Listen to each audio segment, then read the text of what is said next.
Okay, on this next topic, we're going to be talking about the Sudan current war, not the war in the past that broke Sudan and created the country of now known as South Sudan. So I'm going to open up just with some videos just to get people up to speed on what's going on in the Sudan. And then we're going to just go into a little bit more detail on everything that's taking place.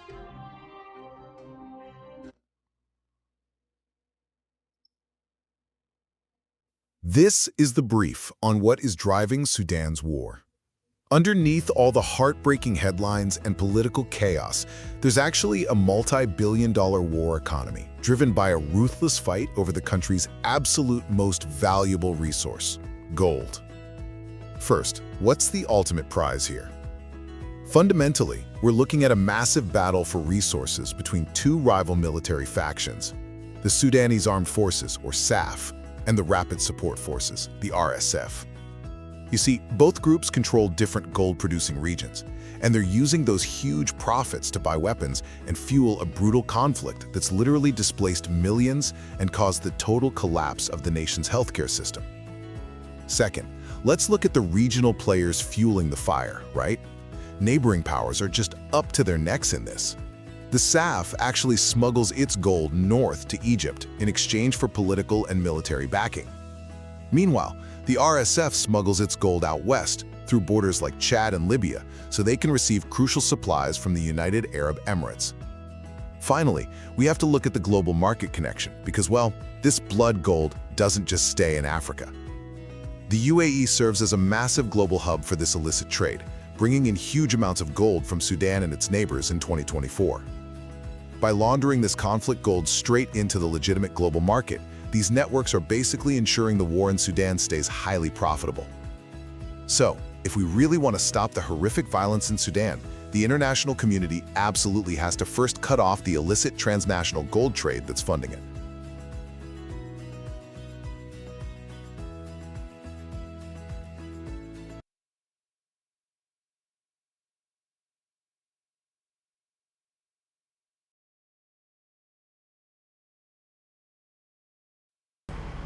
This is a gold mine in northern Sudan. Sudan is the third largest gold producer in all of Africa, behind South Africa and Ghana. Gold makes up 70% of its exports, and it's estimated 85% of that comes from small-scale mining, not large industrial operations. The country's officially declared gold production has nearly doubled since the start of the war, 65 tons of bullion last year, but the real figure is estimated to be much higher. Analysts say most of the illicitly exported gold is smuggled abroad by the paramilitary RSF. Sudan has gold deposits across various regions. These include the Red Sea Hills, the Nuba Mountains and Darfur. Then there's copper, found mainly in the Red Sea Hills and the Nuba Mountains. Copper is increasingly valuable because it is vital for the AI and tech boom. Sudan has uranium deposits in several areas, including the Nuba Mountains, Darfur and along the border with Central African Republic. Sudan also has significant iron ore deposits, particularly in Darfur, Kordofan and the Red Sea Hills, and there are rare earth deposits, especially in the Nuba Mountains and the Red Sea regions. Perhaps Sudan's most obvious natural resource is the River Nile. The Blue and White Niles merge in Khartoum. The river is crucial for agriculture and the production of hydroelectric power. Sudan also possesses significant oil reserves, especially in its southern regions. Some oil reserves were lost when South Sudan gained independence in 2011, but China is a major investor in Sudan's oil. It is transported through pipelines to Port Sudan, a northern city of huge strategic importance, giving access to the Red Sea and international markets. Charles Stratford, Al Jazeera. Joining us in the studio is Ahmed Ibrahim. This is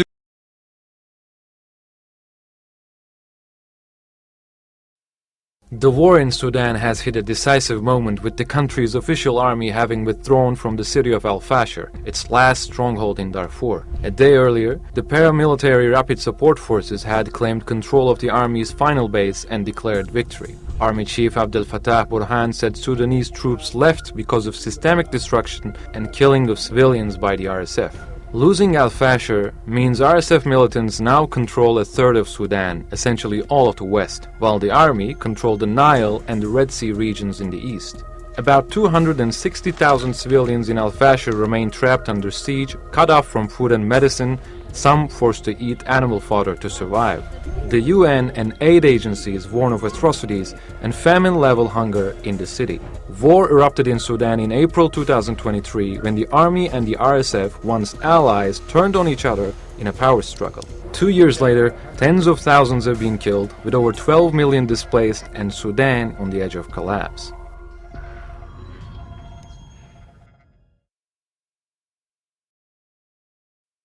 The war in Sudan has hit a decisive moment with the country's official army.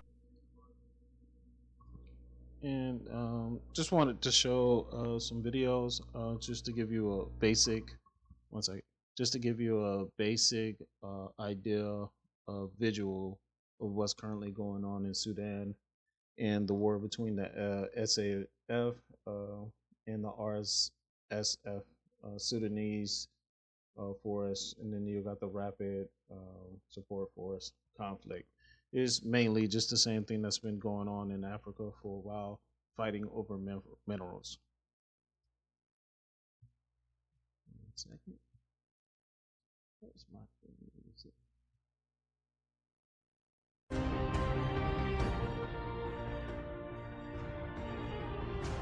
So, the conflict at a glance. Since April 2023, the Sudanese SAF and the Rapid Support Force have waged a devastating civil war, reshaping the region's security landscape. It's basically a military power struggle that broke up the Sudanese military into two different groups fighting amongst themselves and basically destroying the country. You have the gold economy, which is a resource that is fueling both sides. And then you have regional countries using this conflict to help themselves. As stated in all the videos, you have the SAF led by General Abdel. Currently, they control the east, north, and capital zones. Okay, then you have the Rapid Support Force led by Mohammed Hamdad Dagalo. Basically, they're evolved out of a group of militias on this. What the war is really about: a power struggle between the National Army and a resource-funded paramilitary force. So the UAE is funding the RSF, the ones that is fighting the actual official Sudanese army, for gold. It is not just UAE. It's Qatar, Saudi Arabia, all the Gulf countries, Egypt, and African countries as well.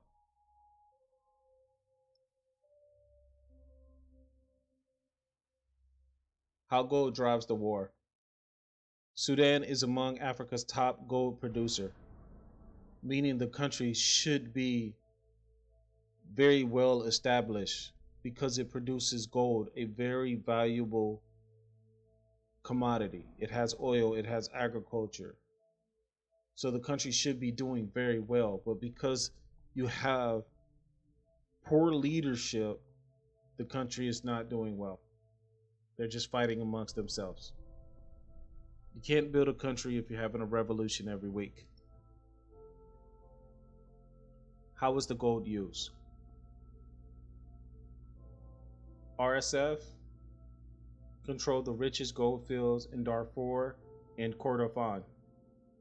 They also have the illicit illegal mines, and they use it to buy weapons. The SAF controls state-linked mining concessions. At least they have some sense of government, so I'm hoping that the SAF actually wins, because they have an established government, and that's what the Sudan needs. Not a militia of people just going around destroying and pillaging. Because when it all ends, if the RSF wins, then you will have a failed state with a lot of guns around. You have Somalia, which some people want. Some people, it's already been stated that Africa is never to get on its feet.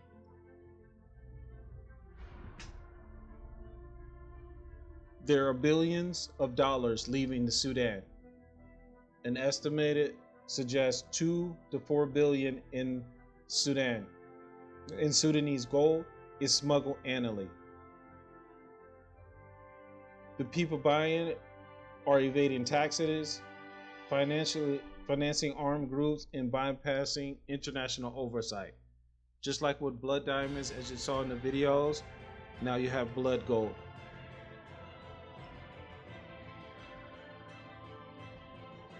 Once again, regional funding influence. UAE now don't feel so bad about Iran bombing them. Egypt, Saudi Arabia, Qatar. Oh, they're so friendly. They want to be protected while they cause wars in other countries. This is why this happened. This is why Allah is not protecting them. Once again, this is why Allah is not protecting these countries. And this country needs to be added to the list. Why the Middle East states care. The Red Sea port is a choke point critical for trade routes. Of course, we talked about the gold and minerals. Geopolitical. Sudan is so close. Some of the Gulf countries think if the RSF wins, then they control the Sudan. Other countries think if the other army wins, then they control it. It's a proxy war, and people dying in the middle. They're Ukraine. The Ukraine war is nothing but Russia versus the US, and the Ukrainians are dying. But the crazy thing about it, the Ukrainians are Russian. Us humans. This is just a repeat of what I've already talked about. How is the war going today? Not good. A lot of dead. Failed state.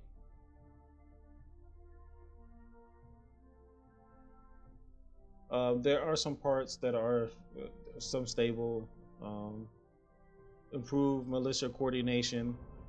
Iran going to war and bombing the UAE, slowing down their movement, has helped a lot in ending this war. I wish our president would talk about this war and ending it.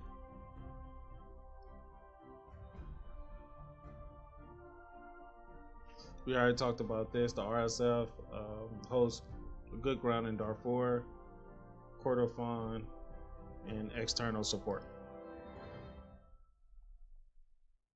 Is the SAF winning? They have the upper hand, but they're not victorious. With the RSF, which is supported by the UAE, having their supply lines of weapons cut because of the war of Iran and Iran bombing the UAE and the war in the Gulf has actually helped, which is a good thing. So just to kind of recoup, April 23rd, the war erupts. Mid 2023, RSF expands. 2024, SAF, that's the Sudanese army, begins counteroffensive. Okay. And early 2000, and actually Egypt is actually helping the SAF. So just to correct myself, Egypt is actually helping. Early 2025, SFR retakes Khartoum and multiple eastern states, and RSF retreats. 2026, war enters grinding phase. SAF dominates in east and north. RSF holds Darfur. And that's just some big keyways with the war, because people always say, why is Africa is war? But it's not just the Africans. Africans they're being used as pawns, and they just don't see it. They want the power. There's so much wealth in Africa. There's so much, and people are just used as pawns. But it's just history repeating itself.